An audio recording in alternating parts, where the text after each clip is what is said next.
Hello everybody. Before Basdev Sahib आज lecture लेने से पहले let me take few minutes to tell about the final exam. This course is today is the last lecture, and we propose to conduct the exam, final exam, on 28th of April. I hope you all are able to hear me. Okay. Final exam will be on 28th April. That is a Friday. So I think we are giving 1 month gap. That should be enough for you all to prepare for the final exam. And we have recorded all your attendance, and those who have 75% of attendance will be intimated through email, and those are the only students who can appear for the final exam. So we will soon intimate you who are the students, those have 75% of attendance. So please note this, and the exam will be on 28th April. It is a Friday. So with this, I will hand over Basdev sir to give his lecture. Thank you all.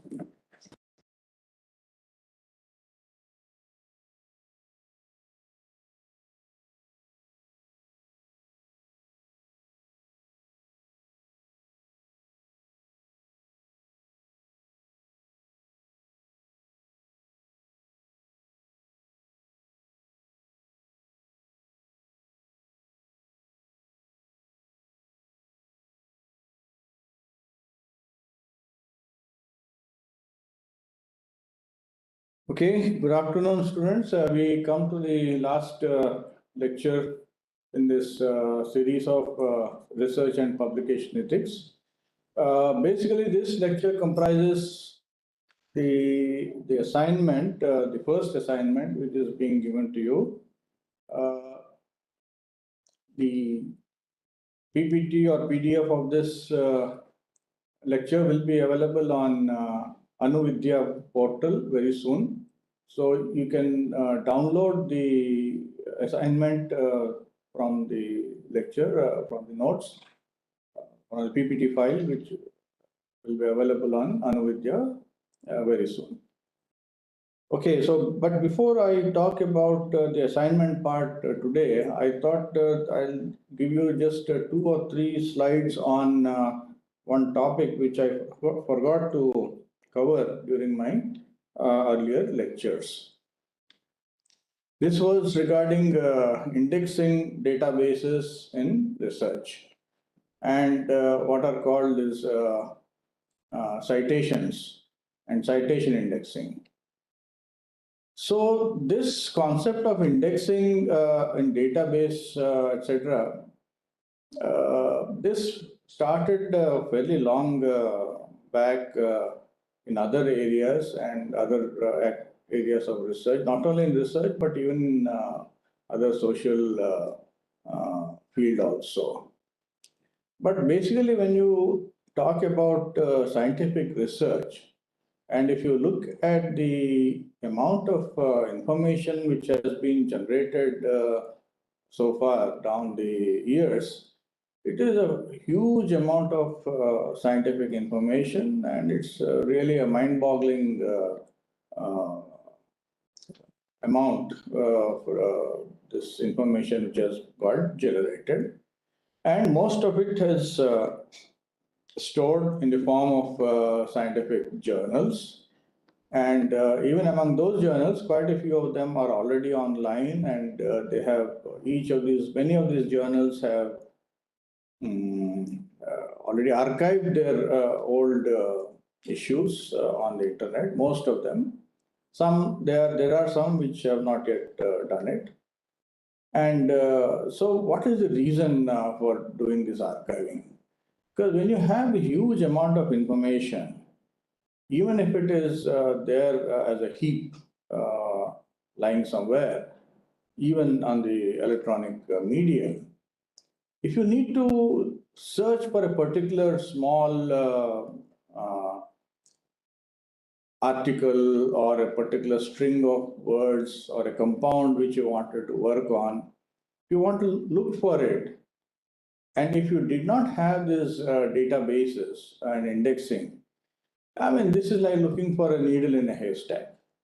It's just simply impossible to sift through billions and billions of articles and data to look for a particular small string of data.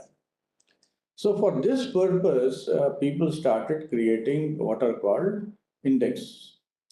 And so once you have an index, it's like any normal book which you have, any textbook, etc. At the back of the textbook, last 2-3 pages, you have what is called an index. So what does that index enable you to do? Suppose you have a particular topic which you would like to search in that textbook, you just need to go to the index, look for that topic, and lo and behold, you have the page number of that topic appearing there, saying that this topic appears on so and so page, and you just need to go straight to that page instead of going through the whole book. Now, this was what you were doing manually, and this is now possible for all the online content of scientific journals. You can do something very similar. So this, of course, needed a large amount of work. Someone had to do that job, okay? And so in the area of scientific publications and scientific journals, this was not there earlier, say before 1950s or things like that. And one had to literally go through the journals and sift through the contents pages of the journals and look for the particular information which you want for your research.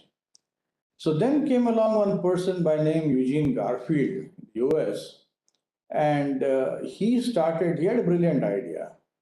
He thought, why not simply take the table of contents of all the scientific journals and then put them together, okay?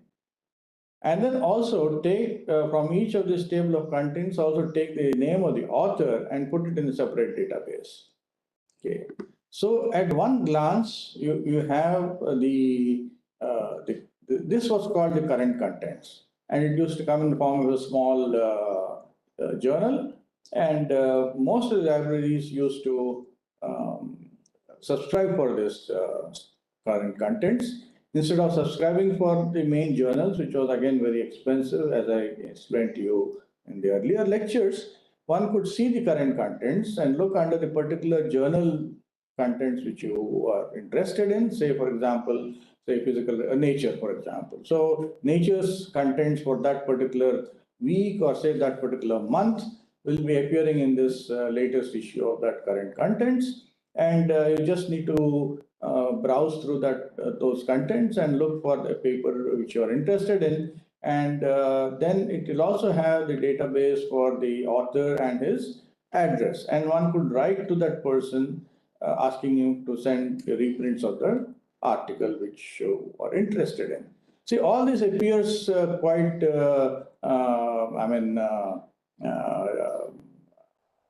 aged, like, this looks very, these days where everything is at the tip of your fingertip. I mean, why are you talking about these things? But this was the situation, I would say, even as recent as maybe 1980s and things like that. Especially in India, for example, many of the university libraries did not have access to all these top journals, etc. Many of the smaller universities did not have the money to subscribe, and they were available only at the major institutes and major universities. And so this current contents at least bypass that problem, and one enabled one to write to the authors at least and get the reprints by post or whatever. So initially, this current contents started in life sciences journals, and slowly, of course, it expanded to many other fields of research. And then came along after this current contents was a big success. Then this guy Garfield had another brilliant idea, which really revolutionized the dissemination and retrieval of scientific literature. So he created what is called a Science Citation Index. Okay. So this was not only just a search engine, but it could also measure the scientific productivity. And how did it do that? See, by using this Science Citation Index, you could identify what a particular scientist has actually published over a period of time, where he has published, and not only these two quantities, how often were these papers by that particular scientist later cited by other scientific workers who were interested in that particular research. So this showed you, I mean, how, first of all, how many papers a particular scientist has produced in a particular period of time, and then how many of the papers were cited in other future works down the line. So this was how the success of the Science Citation Index was measured, and it was a very highly successful venture. And then slowly it became so popular that it expanded into several other areas. And ultimately, of course, it was purchased by another company, and it was called the Web of Science, WOS, which you know now. Science Citation Index also exists now, but apart from that, the Web of Science also is a very useful database for indexing database. And not only these things, this Science Citation Index was also instrumental in creating what was called the first journal impact factor. I am sure most of you are aware of what is called the impact factor of a journal. So when you have a journal with a very high impact factor, one would like to publish in that journal, and because of the visibility you get, and of course there are certain journals which have very low impact factors. But this, mind you, this doesn't mean that a journal with a very high impact factor will always be having papers of very high quality. And it also does not mean that a journal with a very low impact factor will always have papers which are of low quality or low visibility. Okay. I had already told you about the case of the high TC superconductivity, where the authors published their first paper in a rather nondescript journal, which was limited to Germany alone. And if there was an impact factor, probably it was less than 1 for that journal. But then that paper, of course, fetched a Nobel Prize. So it is a little a dicey thing to measure the quality in terms of impact factor all the time. It is a useful measure, but one should keep in mind that it's not always that the impact factor alone matters. Okay, then we have this Web of Science. Then the other publishers jumped on the bandwagon very soon. Elsevier, initially the American Institute of Physics came out with what is called a citation, science citation. And then Elsevier came in with Scopus. And there are many other publishers who have started databases which are catering to different areas in research. So, as I said, the Science Citation Index is expanded enormously with this formation of Web of Science. And Elsevier followed with Scopus, and AIP with Citation. And then, not to be left behind, our Google also stepped into the business and then started what is called the Google Scholar, which is a free service. Mind you, all these other ones like Web of Science, Scopus, Citation, etc., they are all paid services, and one has to subscribe for these services. And of course, once the subscription is obtained, the user will have access to a very huge amount of data and statistics, or what is called metrics. Okay. So again, when you talk about smaller universities, probably do not have access to these Scopus and Web of Science so easily. because they are also expensive. And so they may have to take recourse to other universities. Or now UGC has started what is called InflibNet, where data sharing can be also done. And so there is hope for people with smaller universities, from smaller universities, to access this kind of databases. Then again, each of the individual journals, whenever you publish a paper in a journal, on this each paper, there is what is called a collection of metadata. That means each journal, against each individual publication, it publishes how many people have, say, downloaded this paper from the internet, and how many people have cited that paper in the later publications. So this data also gets accumulated on the journal websites and journal pages itself. So if you have, say, your own paper, and you can just click on the metadata on that paper on the internet against up with the journal site, and you have immediate access to all this information on who has how many people have downloaded your paper and who has cited your paper, which is also important because you would like to know who are the people who are interested in your own research work. Okay, you would like to know how many people have taken up your work and developed on that or whatever. And so that gives you a handle to collaborate or exchange information or even do more research work based on this feedback. Then, as I said, the impact factor. So what is this impact factor, journal impact factor?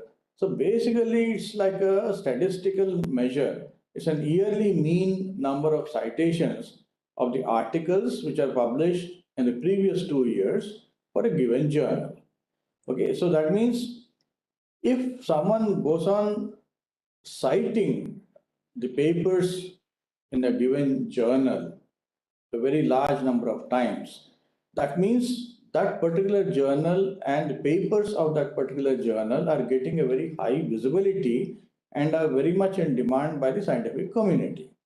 So indirectly, it's a measure that that particular journal, if it has a high impact factor, then a lot of people are actually accessing the papers of the journal, and not only accessing, they are also citing the papers which are published in that journal. So that gives that journal some importance, okay? And so this is converted into what is called the impact factor. But then, as I said just now, this impact factor must be really used with caution. And one should not simply jump to the fact that you publish a paper in a high impact factor journal means that the paper quality is also very good. It's not necessary, okay?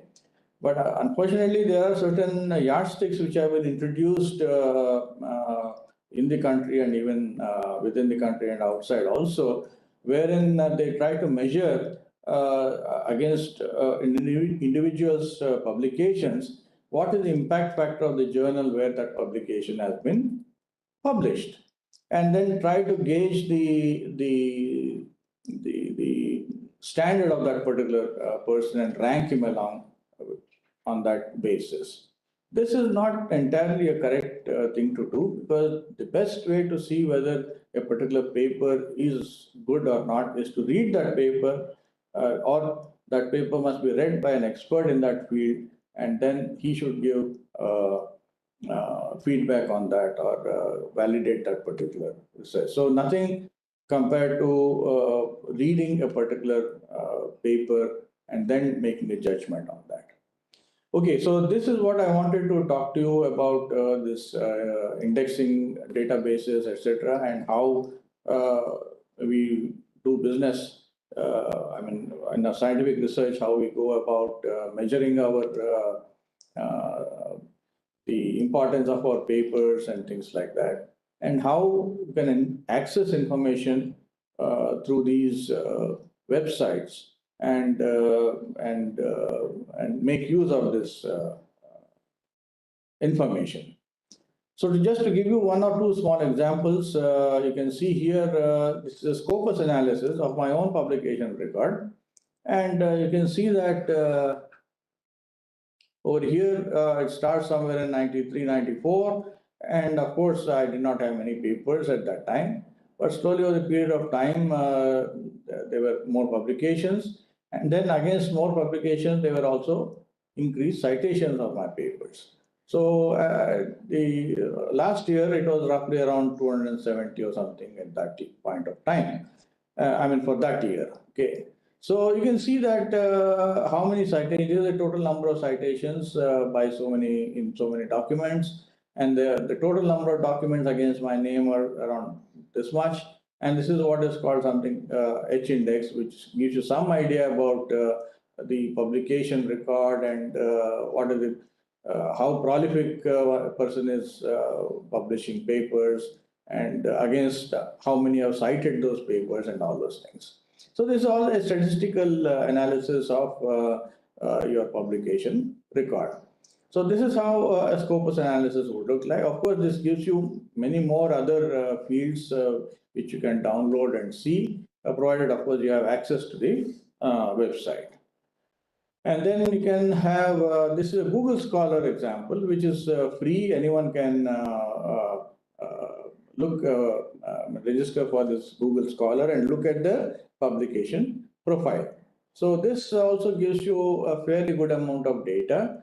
So it shows you almost how many publications you have published in different journals. And then you can also grade these publications as per the citation records or as per the year of publication.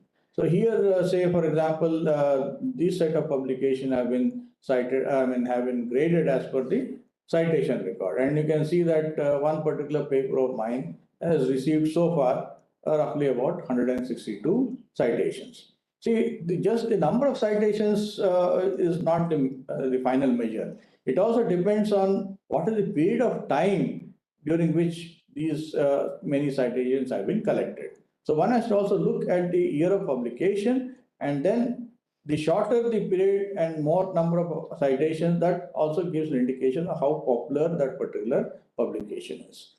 And similarly, when you click on the year part, it also arranged all these publications as per the yearly record also. And this also gives you some idea about the citations and H index and all those things.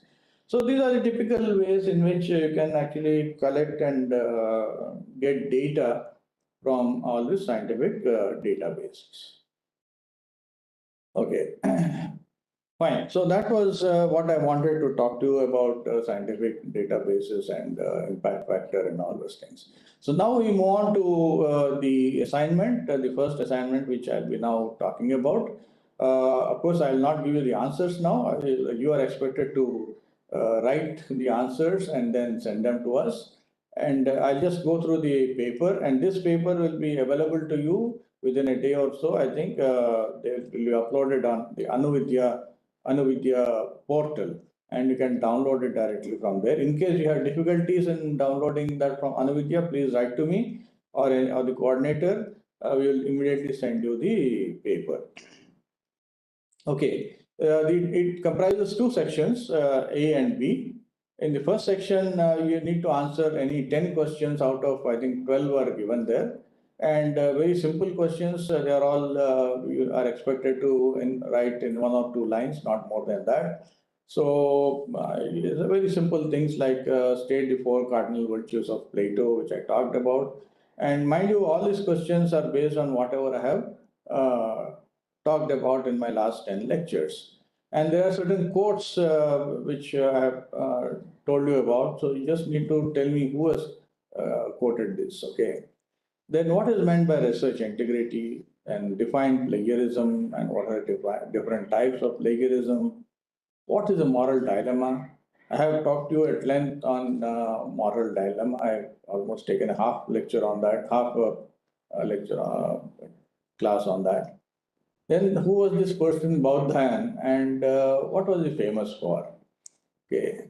See, I would like your answers to be innovative also, not just rote replies from whatever I have given lectures. I would really appreciate if you can give a background to whatever you're writing, and that will enhance your readability and also, of course, the evaluation also.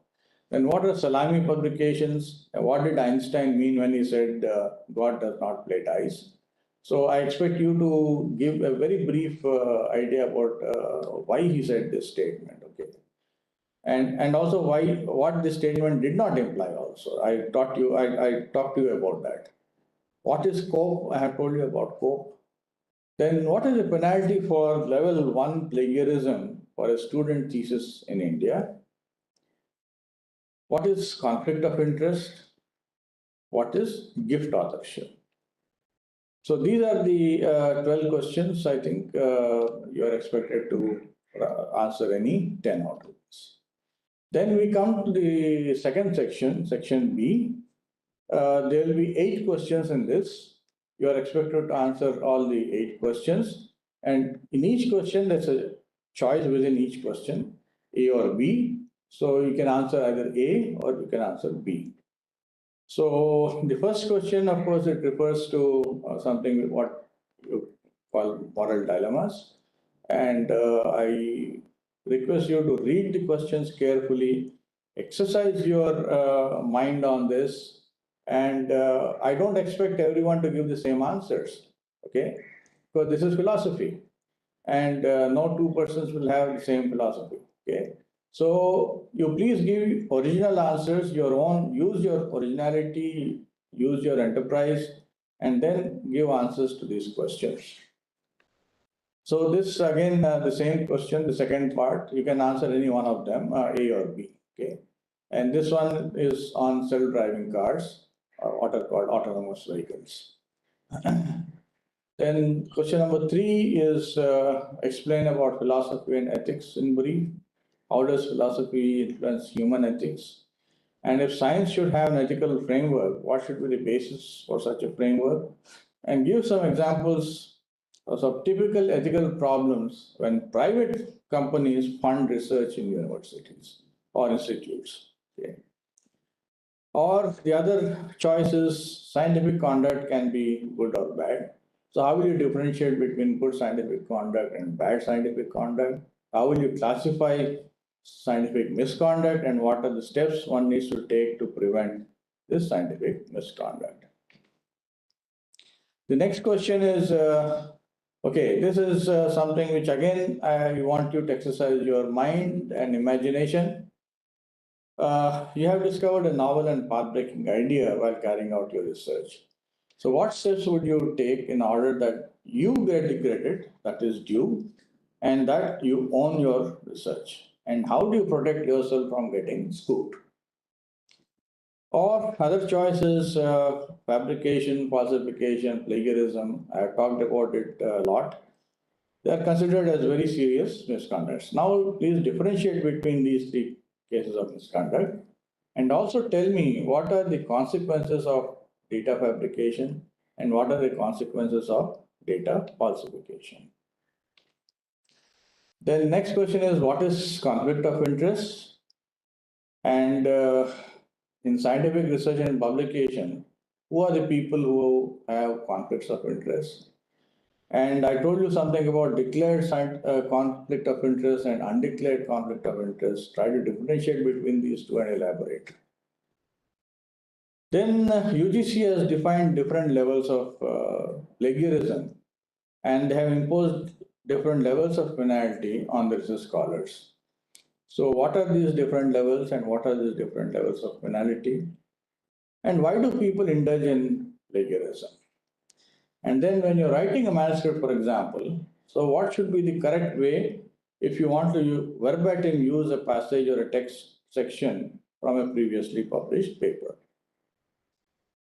Then the next question is, okay, this is something about a manuscript which you might have written based on your thesis work and you want to communicate the same to a journal. Now, how will you decide on the authors and indicate the order in which you would give the author names on the manuscript? So you may call them, say, author X, author Y, author Z. I don't want any names here. But again, indicate who is X, is a student or is a supervisor or a lab attender or is a postdoc or whoever it is. So indicate, for example. And so give reasons for choosing this particular order which you will be giving. Why you have chosen this particular order of authors. And after you have chosen the author list, suppose that one of the authors among your group, he expresses some disagreement of the order of names. Now, how will you try to resolve this issue? You try to give some possible answers for this question. And this is a visual graphical question. And I have shown you some graph which shows some resistance versus temperature. And there is some point which is clearly lying outside the normal trend of data points which you have seen here. Okay. So now suppose you have been asked to submit a report on whatever data you have taken so far for some other purpose. Your boss asks you collect this data and submit. And you find that there's one data point which is an outlier. Okay, it spoils this nice smooth behavior of this curve. So what will you do when you find that in the first set of experiments you have found that this has happened? So what are the actions you will adopt and how and what form will you like to submit the results and give reasons by whatever action you take? What are the essential criteria for being an author? Okay, as per the ICMJ or the WAME norms. And then differentiate between authorship disputes and authorship misconduct. Then again, there are several authorship misconducts like ghost authorship, guest authorship, orphan, and forged authorship. So please differentiate between these authorships. Now, other alternative is suppose you have a set of scientific results. So what is the requirement that, why is the requirement that you want to publish these results? Okay, explain. And why should there be ethical standards at all in publishing scientific results? Because it's very straightforward, it appears. And who commits this publication misconducts and how can this be redressed? Then, oh, I think this, just let me check whether this particular question has got repeated by any chance. Oh, yes, I think this has got repeated. Oh, I'm sorry. Okay, I'll try to send across an alternative question here because this particular question B has got repeated. I'm sorry for that. So I'll try to put in a different question here and give it to HBNI before it's uploaded on Anuvidya. So by today evening or something like that, it should get uploaded, or by tomorrow morning, it should get uploaded on Anuvidya with a different question here. Oh, what is this? Some problem. Yeah, sorry, this was the question. I'm sorry, not this. It was this question which got repeated. So I will change this question and give it to Anuvidya, and you'll find a new question there. Yeah, then the last one is what are hybrid open access journals? Please comment on what is called by double dipping and lack of discoverability. What are predatory journals and publishers? And how can you detect if a journal is predatory or not? And what are the steps which are being taken by UGC to stop these predatory journals from harming the interests of our Indian scientific community? Or the other option is if all subscription-based journals convert to open access, what would be the fate of Indian scientists? I had posed this question during my lecture. I would like you to answer that. Some hint I am giving you here is that do you think that government should step in and have some kind of a uniform national policy? Please explore whether such steps have been already taken or they are in the pipeline, and please comment on those steps. Okay, so these are the set of questions, except one question which I have got repeated that will be replaced. So please email your assignments on or before 17th of April to the following email address rmhbni@gmail.com. So that completes this set of lectures, and I would like to again throw open the session for any questions, in case you have any questions, not on the assignments part. Of course, you can ask some question on that also, but in case you have any questions on all the previous set of lectures, something which not got cleared in your mind about it, you can please ask now. Okay.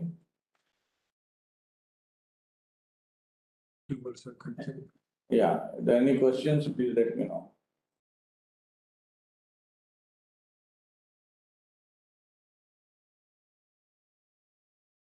You wish you can unmute yourself also and ask your questions. Yeah, sorry. Is it necessary to sit for the exam for those candidates also who have registered not to take credit for this course? There are some people who are there. If they have got 75% attendance, they will get certificate. Yeah, if you have 75% attendance already, so you will get your certificate. If want credit, then Yes, yes, yes. If you need credit, you have to. You need the 75%. And if you want credit for this particular course, you can appear for the examination. And yeah, there are a total of 10 small questions which you need to answer and 8 large questions. Okay, so that number goes from 2 to 9. It's not 9 questions there. Okay, the first question are small 1-line, 2-line questions, answers. And the second part are larger questions, each carrying 5 marks. There are 8 of them. Okay. Then discuss the format of the question paper. It's the same thing. I have told you, the first small questions carry 1 mark each, total 10 marks. And then the second part are more detailed questions. I expect you to write detailed answers, not 2-line answers. And they carry 5 marks per question, each question. So what is the credit for this course? There are 3 credits.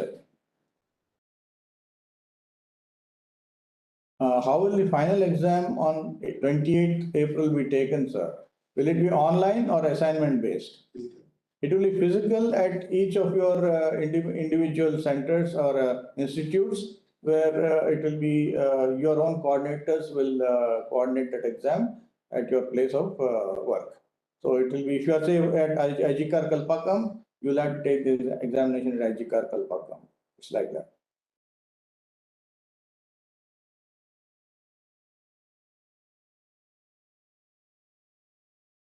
How will you same question?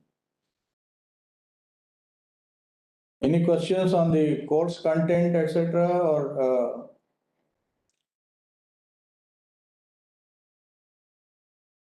no? Everyone is ready. What's that? What's that? No, something else. Okay, fine. So there are no more questions. Thank you very much for being a part of this course, and I hope every one of you will appear for the examination. First, of course, send your assignments in time, and please do send them in time, because we also are quite hard pressed for time, and we would like to finish all the evaluations well in time before you take the final examinations. Okay. Thank you very much. See you again sometime.